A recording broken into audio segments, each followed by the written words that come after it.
So it gives me a great pleasure to be with all of you this morning, just to check again where we are in terms of, the manufacturing sector. I know it's always said that time flies when you're having fun. And I was about to say that time has really flown since we last had this survey. Then I realized we have not had any fun. So do we really say that time has flown? Actually, if I ask most people, we will all say that we are stuck in some time warp and we can't seem to get ahead in terms of especially this pandemic. So let's just agree that time has gone and it is 1 year since we had this kind of survey. And we are all interested in finding out, what's the sentiment right now. So for us at KPMG, again, always, find it very, very insightful to partner with CAM and find out what is really happening in the manufacturing sector.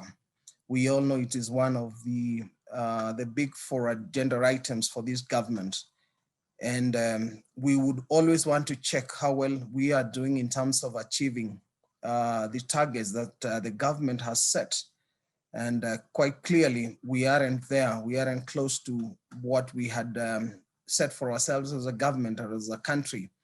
And maybe for now is to ask, what are the people down there thinking, and what can we do then to spur a better recovery? So when I reference back to 1 year down the line, as Bwana Muchai Kinuthia has said, and CEO Phyllis also said, we were at a point where nobody knew what to expect. The COVID-19 pandemic was new to all of us. We didn't know what to expect. The government came up with a raft of measures. We had tax breaks, we had stimulus packages, and everybody expected that in 3 to 6 months, and the most, I think, pessimistic forecast, well, in 1 year, we will be out of this. It is more than 15 months since we had our first case in this country, and we are now talking of a third wave, fourth wave coming. So we are still in this thing, and it still, remains, out there for all the scientists and every other analyst to tell us what we expect. But like it is said, for everybody that is in this economy, and especially for those in manufacturing, life has to go on. When I look at what happened last year, and I think it is Bwana Kinuthia who has also brought out that term, the buzzword was resilience. And I remember the webinars we had here, and we were talking about operational resilience, financial resilience, people resilience. And that was supposed to just be for a passing period. I am not too sure whether we have actually gone out of that period where we need resilience. And I think the thing is, we are all still called to be very, very resilient.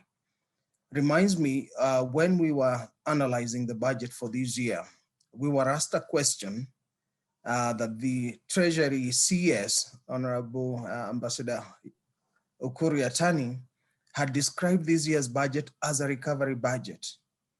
And our response to whether this was really a recovery budget was like, we really cannot tell.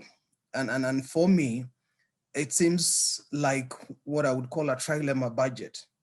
And a trilemma, so that situation where you're faced with three alternatives, none of which is really desirable.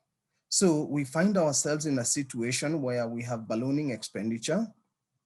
The second situation is that we have contracting incomes, and generating revenues out of this economy is getting harder and harder. And thirdly, and maybe most important in the current circumstances, is that we still have this COVID pandemic. So if you put all those three factors together, you're not too sure, how to describe the kind of year we are going to have. But we have to go on, and we have to look at how best then to recover. So words, like struggling and striving for the manufacturing sector would still apply. The expectation is that soon enough we will start thriving in this sector. So we aren't there yet. And what happens with an election looming in the next 1 year or so, and we know how the election cycles in this country affect the economy.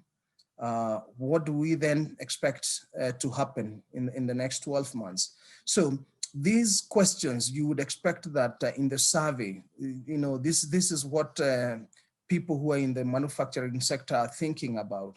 And not to preempt, the results of this survey, which we'll get into in a bit, is just to say for everybody here, the sentiment that may not have changed much, and we will see where there has been a little change. We were talking about the impact on the supply chains and other logistics. We have seen, players like the Kenya Airways, just to cite one random example, converting, their Dreamliner into a cargo plane. Just because this is what the situation calls for. You can't transport people, but then you can try and make the best out of the situation. What are other manufacturers now thinking, how to remain, relevant in the next uncertain period? The tax impacts, again, we just had the Finance Act signed into law 2 days ago. And part of the things that we have there, are they really supporting the manufacturing sector like we would expect? We have issues around the export of services, things that we would thought last year when the government came in very, very strongly to support the sector in terms of the stimulus package, in terms of releasing funds to the manufacturers in terms of VAT refunds, as has been noted. So what further kind of support can we expect? Is this economy still contracting, or have we bottomed out and we are now expanding? I think these are some of the things we're expecting to see, and how that is then shaping the sentiment from the players in this sector.